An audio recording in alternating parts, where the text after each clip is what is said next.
Olá, pessoal. Dando continuidade ao tópico estrutura tarifária da transmissão, vamos para o segundo vídeo que fala sobre a metodologia nodal. Esse vídeo vai destacar a parte da parcela locacional na metodologia nodal. Lembrando do nosso caminho até aqui, a metodologia nodal a gente dividiu em 3 vídeos para facilitar o entendimento. Então a gente vem de um primeiro vídeo onde a gente fala sobre a parte de premissas e definições que foram importantes aí para poder ser escolhida a metodologia nodal aqui no Brasil, na parte da transmissão e da sua remuneração. Então essa metodologia nodal, a gente já viu essa primeira parte das premissas que ditaram a escolha dessa metodologia, e agora a gente vai ver nesse segundo vídeo uma parcela importante dela, que é a parcela locacional. Vamos entender um pouquinho mais sobre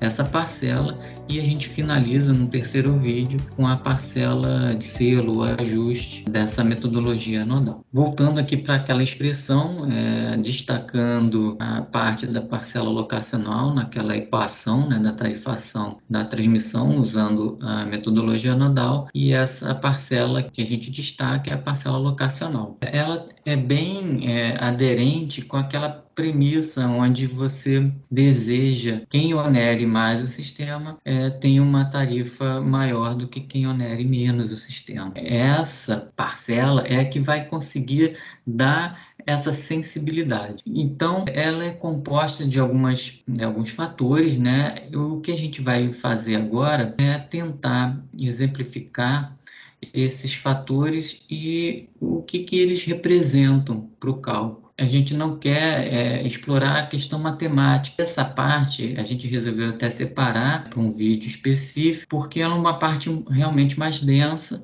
mas a gente não quer explorar a parte matemática, e sim a parte teórica dessas parcelas, o entendimento do que cada uma dessas parcelas contribui para o cálculo da parcela locacional. Então, a tarifa, nessa parte locacional, ela é composta de a gente chama de um fator, fundo extraído de uma matriz de sensibilidade da rede. Esse é um fator que vai determinar quanto que, injetando ou retirando 1 megawatt em cada barra, como se distribui o fluxo desse 1 megawatt nos circuitos para atendimento dessa 1 megawatt a mais, ou para a distribuição de uma injeção de megawatt a mais. Então, ele é um fator que exatamente dá essa sensibilidade e muito importante para a questão do atendimento da premissa de quem onera mais tem que ter um valor maior de tarifa. Esse é um valor de custo. Sempre quando a gente fala tarifa, a gente depois transforma isso em encargo, isso em dinheiro, e para transformar em dinheiro precisa do dinheiro estar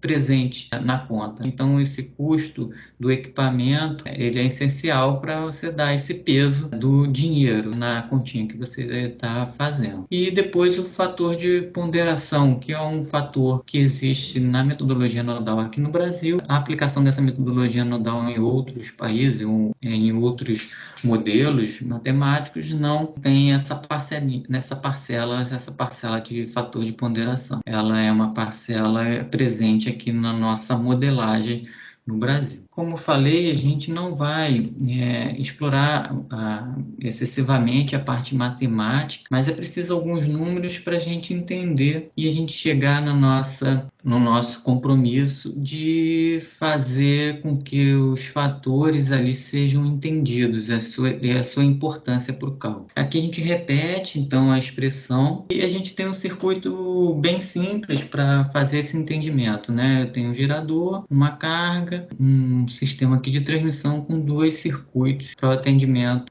dessa carga através desse gerador. Alguns dados financeiros aí, de dinheiro, para o nosso exemplo. O valor do circuito 1 é de R$100, do circuito 2, 200. Se a gente olhar quanto que a gente precisa para remunerar esses 2 circuitos de R$300, a capacidade do circuito 1 e do circuito 2 de 40 megawatts. Um exemplo, por causa das características físicas, o atendimento desse 40 megawatts se dá em 1/4 vindo por esse circuito 1 e 3/4 pelo circuito 2, né? Nesse caso aqui 10 megawatts e 30 megawatts. No exemplo, a gente vai fazer um exemplo de um delta, né? De você ter que atender mais 1 megawatt dessa carga. Como que é a sensibilidade desse sistema para distribuir esse 1 megawatt para atender exatamente mais esse 1 megawatt da carga. Então, aqui nesse exercício é bem simples, ele é o mesmo comportamento, é um comportamento que tem como referência as características físicas dos equipamentos envolvidos, e essa mesma característica que determina essa distribuição de 10 megawatts e 30 megawatts para 40 megawatts vai se dar para o 1 megawatt. Então, 1/4 vai ser atendido pelo circuito 1, e 3/4 pelo circuito 2, 0,25 e 0,75. Isso é exatamente o fator de sensibilidade. Então, esse é bem interessante porque é um exemplo bem simples e consegue entender o que é essa matriz de sensibilidade, esse fator de sensibilidade, que é uma coisa um pouco mais complicada de entendimento. E se você for fazer matematicamente, tem uma sequência de multiplicação de matrizes, e aqui a gente fica com um exemplo simples e de entendimento fácil. Quanto que se distribui nos dois circuitos que eu tenho aqui no meu exemplo para o atendimento de 1 megawatt? Essa é a sensibilidade, 0,25 por circuito 1, 0,75 por circuito 2. Como a gente falou, a gente precisa de um elemento de custo, e esse custo,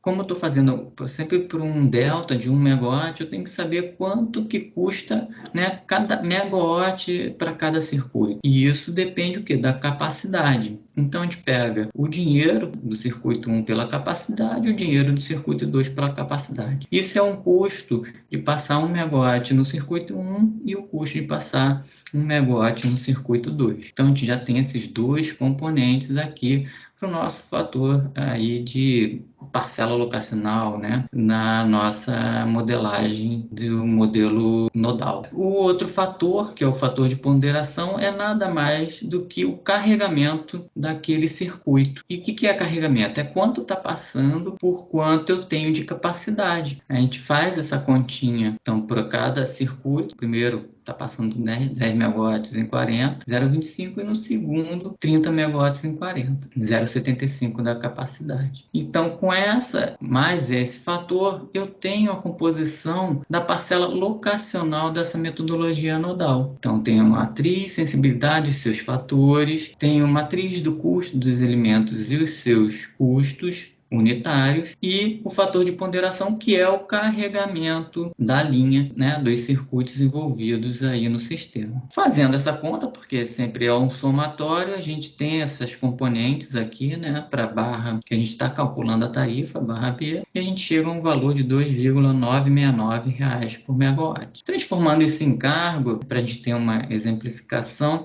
de quanto então o encargo, levando só em consideração essa parcela locacional nesse nosso exemplo. Então, 2,969 vezes o 40, que é como já botar como sendo um MUST contratado desse consumidor, e a gente tem um valor de R$ 118,76. Percebam que aqui, eu com essa parcela locacional, eu não recupero o total da RAP. Então, isso já é um gancho para que outra parcela eu vou precisar para atender a minha segunda premissa, lá no primeiro vídeo que a gente falou, que toda metodologia tem que fazer a recuperação do dinheiro envolvido no sistema. Então, aqui a gente já percebe que só pela parcela locacional a gente não recupera a totalidade da receita que eu precisaria para remunerar as transmissoras envolvidas aqui nesse sistema. Então, isso é uma questão matemática que tem que ser resolvida, e a metodologia ela vai se resolver